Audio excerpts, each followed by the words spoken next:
നമുക്ക് ബാക്കി വന്ന ചോറ് ഉപയോഗിച്ച് നല്ലൊരു പുട്ട് തയ്യാറാക്കാം. അതിന് വേണ്ടി നമ്മൾ ബാക്കി വന്ന ചോറ് ഫ്രീസറിൽ 2 ദിവസം വെക്കണം. അതിനുശേഷം നമുക്ക് ഇന്നാ ചുടുന്നെങ്കിൽ തലേന്ന് നമ്മളെടുത്ത് താഴത്തെ തട്ടിൽ വെക്കണം. ഇതേപോലെ ഉതിർന്ന് കിട്ടും. അപ്പോൾ ഇതിനി എന്താ ചെയ്യേണ്ടതെന്ന് വെച്ചാൽ നമ്മളിത് നല്ലോണം പിഴിഞ്ഞിട്ടെടുക്കണം. പിഴിഞ്ഞ് നമുക്കൊരു പാത്രത്തിലേക്ക് മാറ്റി കൊടുക്കാം. ഇതിലത്തുള്ള വെള്ളമെല്ലാം വാർന്നെടുക്കണം. അതിന് വേണ്ടിയിട്ടാണ്. നമുക്ക് എത്ര ആൾക്കനുസരിച്ചിട്ടുള്ള ചോറ് നമുക്ക് എടുക്കാം. ഇതിപ്പോൾ ഞാൻ കുറച്ചേ ഇവിടെ തയ്യാറാക്കുന്നുള്ളൂ. മുഴുവനായി പിഴിഞ്ഞെടുത്തിട്ടുണ്ട്. ഇതേപോലെ വെള്ളം നമ്മൾ കളയണം. ഇനി ഇത് മാറ്റി വെക്കാം. ഇനി ഇത് നമുക്ക് മിക്സിയുടെ ജാറിലിട്ട് പൊടിച്ചെടുക്കാം. പൊടിക്കുന്നതിൽ നല്ലോണം പൊടിച്ചെടുക്കാം. ഒരു കറക്കുമ്പോൾ തന്നെ അത് പൊടിഞ്ഞ് വരും. നല്ല ഇതാവണ്ട. ഞാൻ കാണിച്ചു തരാം പൊടിച്ചിട്ടാകുമ്പോൾ. ഇതിന് ഇതിലേക്ക് ഇട്ട് കൊടുക്കാം. കുറച്ച് ഉപ്പും ചേർത്ത് കൊടുക്കാം. നമുക്ക് ഇതിനാവശ്യത്തിനുള്ള ഉപ്പും. ഇനി ഇത് പൊടിച്ചിട്ടുണ്ട്. 1 സെക്കൻഡ് ഇങ്ങനെ കറക്കി കൊടുത്താൽ മതി. ഇതേപോലെ നമുക്ക് കിട്ടും. ഇനി ഇത് നമുക്കൊരു പാത്രത്തിലേക്ക് മാറ്റി കൊടുക്കാം. ബാക്കിയുള്ളതും അതേപോലെ പൊടിച്ചെടുക്കാം. ഇനി ഇതിലേക്ക് ഇത് മുഴുവനായി പൊടിച്ച് കഴിഞ്ഞിട്ടുണ്ട്. ഇനി ഇതിലേക്ക് ഞാൻ ചേർക്കുന്നത് റവയാണ്. നമുക്ക് റവ ഇതിലേക്ക് കുറേശ്ശെ ഇട്ട് കൊടുക്കാം. ഇനി വെള്ളമൊന്നും ചേർക്കേണ്ട ആവശ്യമില്ല. ആവശ്യത്തിനനുസരിച്ച് നമുക്ക് ഒഴിച്ചു കൊടുത്താൽ മതി. ഈ വെള്ളം തന്നെ മതി. ഇങ്ങനെ തയ്യാറാക്കുമ്പോൾ പുട്ട് നല്ല സോഫ്റ്റ് ആയിട്ട് കിട്ടും. നമുക്ക് അരിപ്പൊടി വേണമെന്നൊന്നുമില്ല. ഇതേപോലെ ചുട്ടെടുത്താൽ മതി.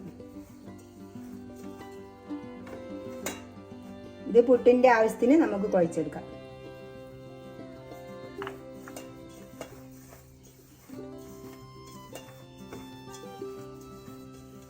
ഇത് കുഴച്ചിട്ടായിട്ടുണ്ട്. നമുക്കൊരു 5 മിനിറ്റ് ഇതേപോലെ വെക്കാം. 5 മിനിറ്റ് കഴിഞ്ഞിട്ടുണ്ട്. ഇനി നമുക്ക് നോക്കി നോക്കാം. ഇതേപോലെ കിട്ടും. ഞാൻ എടുത്ത റവയിൽ ഞാൻ കുറച്ചേ ഇട്ടിട്ടുള്ളൂ. ബാക്കി ഇവിടെ ഉണ്ട്. ഇനി നമുക്കിത് പുട്ടുകുറ്റിയിൽ നരക്കാം.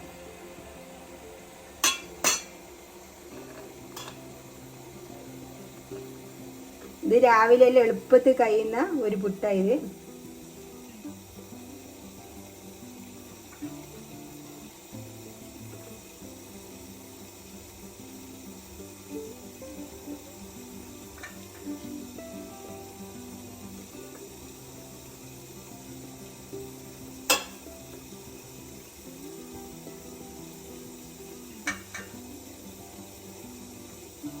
നമുക്ക് ആവിക്ക് വെക്കാം.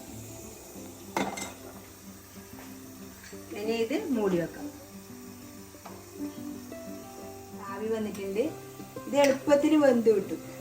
ഇനി നമുക്ക് വാങ്ങി വെക്കാം. നമുക്കിത് പാത്രത്തിലേക്ക് മാറ്റി കൊടുക്കാം.